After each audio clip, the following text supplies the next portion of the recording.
Hello friends, मैं DP Singh आप सभी का आपके अपने यूट्यूब चैनल डीपी एडुकर पर स्वागत करता हूं। दोस्तों, आज हम लोग पढ़ने वाले हैं ज्योग्राफी यानी कि भारत का भूगोल। और दो वीडियो आपको पॉलिटी यानी कि संविधान के मिल चुके हैं। एक में था प्रस्तावना यानी कि उद्देश्य का, और दूसरे वीडियो में आपने देखा था नागरिकता के बारे में। तो जैसा कि मैंने पहले भी आपको कहा था कि हम लोग पूरा कंबाइंड मिक्स जीएस पढ़ेंगे, कभी पॉलिटी, कभी ज्योग्राफी, कभी हिस्ट्री, कभी साइंस, कभी इकोनॉमिक्स, इस तरीके से, ताकि सभी विषयों की समान रूप से रिवीजन होती रहे। तो आज हम लेकर के आए हैं आपको भारत के पहला चैप्टर जो है भारत की अवस्थिति एवं विस्तार, कि भारत जो कहाँ पर स्थित है, उसका क्षेत्रफल कितना है, जनसंख्या कितनी है, ठीक, उत्तर में कहाँ तक है, दक्षिण में, पूर्व में, पश्चिम में कहाँ तक वो अवस्थित है, कहाँ पर विस्तार है, ये सारी जानकारी हम लोग आज पढ़ने का प्रयास करेंगे, यहाँ पर देखेंगे। तो पहला चैप्टर ये और ज्योग्राफी का ये पहला वीडियो भी है, और इसके बाद हम लोग हिस्ट्री भी लाएंगे, ठीक। तो मतलब कई सारी चीज़ें हैं, पूरा जीएस हम लोग यहाँ पर पढ़ेंगे। तो चलिए हम लोग शुरुआत करते हैं। और उससे पहले कि जो हमारे नोट्स हैं वो सब बनकर तैयार हो गए हैं समीक्षा अधिकारी के लिए, सहायक समीक्षा अधिकारी के लिए, पीसीएस के लिए, और हाई कोर्ट आरओ और एपीएस के लिए। तो अगर आप लोगों ने नहीं लिए हैं, ग्रुप में नहीं जुड़े हैं, तो आप लोग ग्रुप में जुड़ सकते हैं। और आरओ की टेस्ट सीरीज भी चल रही है और पीसीएस की सीरीज चल रही है, तो उससे भी आप जुड़ सकते हैं। तो इसके लिए एक नंबर यहाँ पर दिया गया है, स्क्रीन पर आप देख सकते हैं। इस नंबर पर ये जो नंबर लिखा हुआ है 6393350769, 6393350769, इस नंबर पर आप व्हाट्सएप करके या कॉल करके संपर्क कर सकते हैं, और आप पूछ सकते हैं जो भी आपकी समस्या, और नोट्स ले सकते हैं, सीरीज ले सकते हैं, ठीक है। चलिए फिर बिना देर किए शुरुआत करते हैं। तो पहला पॉइंट है, भारत का कुल क्षेत्रफल कितना है? 23,87,263 वर्ग किलोमीटर। कभी कभी तो यही डेटा पूछ दिया जाता है। जो संसार के समस्त क्षेत्रफल के स्थलीय भाग का लगभग 2.4% है, 2.4% है समस्त विश्व का। जबकि जनसंख्या कितनी निवास करती है समस्त विश्व की? 17.5% है, 17.5%, लेकिन क्षेत्रफल कितना है? 2.4% है। भारत विश्व में क्षेत्रफल की दृष्टि से 7वें स्थान पर है, ध्यान रखिएगा। प्रमुख देशों का क्रम इस प्रकार है, जैसे कि रूस का क्षेत्रफल सबसे ज्यादा, रूस, कनाडा, अमेरिका, चीन, ब्राजील, ऑस्ट्रेलिया और भारत, ठीक है। पहले तीसरे नंबर पर चीन था और चौथे पर अमेरिका था, लेकिन अब ये डेटा नए आ गए हैं, तो रूस, कनाडा, अमेरिका, चीन, ब्राजील और ऑस्ट्रेलिया और भारत, ठीक है, ये क्रम आपका हो जाएगा। नेक्स्ट, जनसंख्या की दृष्टि से भारत चीन के बाद दूसरे स्थान पर है। भारत में संपूर्ण विश्व की 17.5% जनसंख्या निवास कर रही है, जो कि 2011 की जनगणना के अंतिम आंकड़ों के अनुसार निर्धारित की गई है, ठीक है। यानी कि क्षेत्रफल कितना है भारत का कुल विश्व का? 2.4%, जबकि जनसंख्या कितनी निवास करती है संपूर्ण विश्व की? 17.5%। नेक्स्ट पॉइंट, संपूर्ण भारत का अक्षांशीय विस्तार 6 डिग्री 45 मिनट से 37 डिग्री 6 मिनट उत्तरी अक्षांश के मध्य तथा 68 डिग्री 7 मिनट से 97 डिग्री 95 मिनट पूर्वी देशांतर के मध्य, ठीक है। तो ये अक्षांश आप जो है, ये 6 डिग्री और 37 डिग्री ये उत्तरी दक्षिणी है, और ये 68 और 97 ये आपका पश्चिमी और पूर्वी है। तो ये जो है कभी कभी परीक्षा में ये पूछ दिया जाता है कि इनका अक्षांशीय विस्तार और देशांतरी विस्तार कितना है। आगे बढ़ते हैं। 82.5 डिग्री पूर्वी देशांतर को भारत का मानक समय निर्धारित करने के लिए उपयोग किया जाता है। प्रधान यामोत्तर रेखा यानी कि 0 डिग्री देशांतर से गुजरती है। यह रेखा लंदन के ग्रीनविच शहर की गुजरती है। लंदन का एक ग्रीनविच शहर है, तो वहां से गुजरती है। भारत व लंदन के समय में 5.5 घंटे का अंतर है। आपने देखा जीएमटी, ग्रीनविच मीन टाइम जो होता है ना, वो लंदन के समय में और भारत के समय में 5.5 घंटे का अंतर होता है। यानी कि अगर सपोज भारत में अगर 12 बज रहे हैं, तो लंदन में शाम को 5:30 बज रहे होंगे, 5.5 घंटे का अंतर होता है, ठीक है। भारतीय मानक समय प्रयागराज के नैनी से होकर गुजरती है। जो आईएसटी रेखा है वो प्रयागराज में जो नैनी जगह है वहां से ये गुजरती है। आगे देखते हैं। भारत में कर्क रेखा 8 राज्यों से होकर के गुजरती है। कौन कौन से? मिजोरम, त्रिपुरा, पश्चिम बंगाल, राजस्थान, गुजरात, मध्य प्रदेश, छत्तीसगढ़ और झारखंड। ठीक है, ये 8 राज्य ऐसे हैं जिनसे होकर के कर्क रेखा गुजरती है। अब देखिए जो 8 राज्य यहाँ पर मैंने लिखे हुए हैं, ये मैंने कोई क्रम नहीं बनाया, ना ही पश्चिम से पूरब का क्रम है, ना ही पूरब से पश्चिम, मतलब मैंने रेंडमली लिखा हुआ है। लेकिन आपको क्या करना है, यहाँ पर थोड़ा सा वर्क करना है।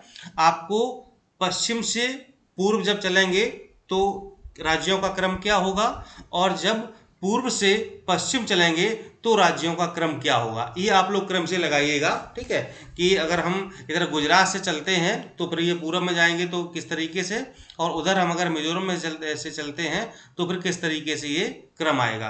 क्योंकि इससे क्या होगा, कभी कभी क्या होता है, क्रम ही पूछ दिया जाता है। ठीक है ना, इसलिए आप लोग इस क्रम को जरूर लगाइएगा। मैंने आपके लिए होमवर्क दिया है, आप लोग इस पर काम करिएगा। चलिए आगे बढ़ते हैं। पाकिस्तान से भारत के 4 राज्यों की सीमाएं लगती हैं, गुजरात, राजस्थान, पंजाब और जम्मू कश्मीर। ठीक, अब देखिए, अब चूंकि जम्मू कश्मीर अब ये एक लद्दाख वाला भाग भी है ना, तो हालांकि जो पाकिस्तान और भारत की सीमा है वो तो जम्मू कश्मीर से लगती ही लगती है। चूंकि लद्दाख से भारत की सीमा नहीं लगती है, तो मतलब ये कोई नया पुराना डेटा यहाँ पर कोई आवश्यकता नहीं है, 4 राज्य हैं तो वो लगती ही लगती है। नेक्स्ट, भारत की अंतर्राष्ट्रीय सीमा रेखा देख लेते हैं कि जो भारत की अंतर्राष्ट्रीय मतलब कि भारत की सीमा किन किन देशों से और कैसे लगती है देख लेते हैं। तो पहला है रेड क्लिफ रेखा, किसके मध्य है, भारत और पाकिस्तान के मध्य है। ठीक है, जो भारत और पाकिस्तान विभाजित होते हैं तो बीच में कौन सी रेखा है, रेड क्लिफ रेखा है। मैकमोहन रेखा किसके मध्य है, भारत और चीन के मध्य में कौन सी रेखा है, मैकमोहन रेखा है। डूरंड रेखा किसके मध्य में, भारत और अफगानिस्तान के मध्य में कौन सी रेखा है, डूरंड रेखा। ठीक है, तो ये आप लोग जरूर रखें कि रेड क्लिफ किसके मध्य में, भारत पाकिस्तान, मैकमोहन भारत और चीन के मध्य में, डूरंड रेखा भारत और अफगानिस्तान के मध्य में स्थित है। यानी कि ये रेखाएं इन देशों को अलग करती हैं या विभाजित करती हैं। आगे देखते हैं। भारत में 9 तटीय राज्य हैं, गुजरात, आंध्र प्रदेश, महाराष्ट्र, गोवा, केरल, तमिलनाडु, पश्चिम बंगाल, उड़ीसा और कर्नाटक। मैंने आपको फिर से यहाँ पर एक होमवर्क दिया है। मैंने इन जो 9 तटीय राज्य हैं जिनसे कि भारत की तटरेखा लगती है, यानी कि जो समुद्र से लगने वाले देश हैं, राज्य हैं, जो भारत के 9 राज्य हैं, इनकी जो सीमा तट रेखा है वो समुद्र से लगती है, तो इनको भी हमने क्रम से नहीं लगाया है। अब देखिए, आप गुजरात से चलिए, ठीक, गुजरात के बाद फिर क्या आएगा, गोवा है, महाराष्ट्र, इस तरीके से आपको जो है क्रम लगाना है। यानी कि गुजरात से आप जाइए ये अरब सागर होते हुए, बंगाल की खाड़ी होते हुए, तो आप पूरा क्रम लगाइए कि किसके बाद कौन सा राज्य आएगा। इससे क्या होगा, आप थोड़ा सा मतलब इस पर होमवर्क करेंगे तो आपका जो है, अब आप खुद से ये काम करेंगे ना तो आपका ये हमेशा के लिए क्लियर हो जाएगा। अगर मान लो मैं आपको यहाँ पर क्रम लगा के दे देता तो आप इस चीज़ को रटने का प्रयास करते, है ना, कि चलो सर ने दे दिया है, मैं इसको रट लेता हूँ, ये शेष होगा, फिर आप रटते, फिर उसको आप बार बार भूलते। लेकिन जब आप ये खुद अपने हिसाब से इसका फ्रेमवर्क करेंगे, इस पर आप थोड़ा सा दिमाग पर जोर डालेंगे कि हाँ कौन सा राज्य आएगा। मैप में आप देखेंगे भारत का, आप जो है इंडिया का मैप खोलेंगे, देखेंगे कि हाँ भारत के गुजरात के बाद फिर देखो गोवा आ रहा है, कि महाराष्ट्र आ रहा है, फिर कर्नाटक आ रहा है, केरल आ रहा है, इस तरीके से आप लगाएंगे। ठीक है, तो अपने आप आपके दिमाग में चीज़ें सेट हो जाएंगी। तो इतना थोड़ा सा आप जो है अगर थोड़ी सी ब्रेन स्टॉर्मिंग कर लेंगे तो ये बहुत अच्छा होगा आपके लिए, और ये चीज़ें हमेशा दिमाग में बैठ जाती है कि हाँ इस तरीके से अगर चलेंगे, क्योंकि मैप के माध्यम से आप पढ़ेंगे ना तो बहुत अच्छा लगेगा आपको। ठीक है, चलिए फिर आगे बढ़ते हैं। भारत की सबसे छोटी तट रेखा गोवा से लगती है और सबसे बड़ी तट रेखा गुजरात से लगती है। यहाँ पर आपको कमेंट में बॉक्स में ये बताना है कि गोवा से कितने किलोमीटर की सीमा लगती है और गुजरात से कितने किलोमीटर की सीमा लगती है। क्योंकि गोवा से सबसे कम लगती है तट रेखा और गुजरात से सबसे ज़्यादा तट रेखा है, तो कितने मीटर है, किलोमीटर है, ये आपको बताना है। और कमेंट तो कर ही दीजिए, साथ ही अपनी कॉपी में भी आपको उसको नोट कर लेना है कि गुजरात से कितनी तट रेखा लगती है और गोवा से कितनी तट रेखा लगती है। आगे देखते हैं। भारत का अक्षांशीय विस्तार 6 डिग्री 45 मिनट से 37 डिग्री 6 मिनट उत्तरी अक्षांश के मध्य है, जबकि उष्णकटिबंधीय क्षेत्र का विस्तार 23 डिग्री 30 मिनट उत्तरी एवं दक्षिणी अक्षांशों के मध्य है। अतः भारत का विस्तार उष्ण एवं उपोष्ण दोनों कटिबंधों में, ध्यान रखिएगा, जो भारत का विस्तार है वो उष्णकटिबंधीय और उपोष्णकटिबंधीय दोनों क्षेत्रों में आता है। ठीक है, क्योंकि इसका जो ऐसा अक्षांशीय विस्तार ही ऐसा है। आगे बढ़ते हैं। गुजरात का देशांतरीय विस्तार 68 डिग्री 4 मिनट पूर्व से 74 डिग्री 4 मिनट पूर्वी देशांतर के मध्य तथा अरुणाचल प्रदेश का देशांतरीय विस्तार 91 डिग्री 30 मिनट पूर्व से 97 डिग्री 30 मिनट पूर्व है। इसलिए गुजरात के सबसे पश्चिमी गांव और अरुणाचल प्रदेश के सबसे पूर्वी छोर पर स्थित वालांग गांव के समय में 2 घंटे का अंतराल होता है। ये आपने चीज भूगोल में पढ़ी भी होगी कि गुजरात के और अरुणाचल प्रदेश के जो टाइम है जो वो उसमें कितना अंतर है, तो 2 घंटे का समय है। अब कैसे समय है, अब इसका पूरा कैलकुलेशन होता है, यहाँ तो बताना संभव नहीं है। मैं कभी आपको बोर्ड पे इसको समझाऊंगा कि कैसे कैलकुलेट किया जाता है।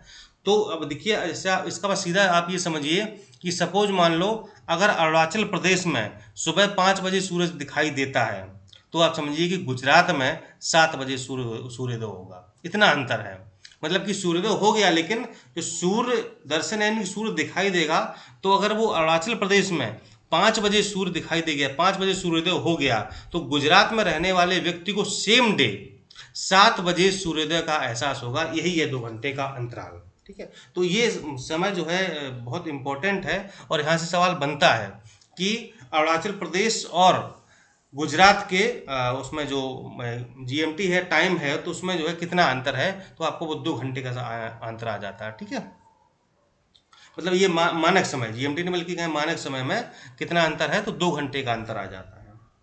चलिए आगे बढ़ते हैं। भारत पूर्वी एवं उत्तरी गोलार्ध में स्थित है।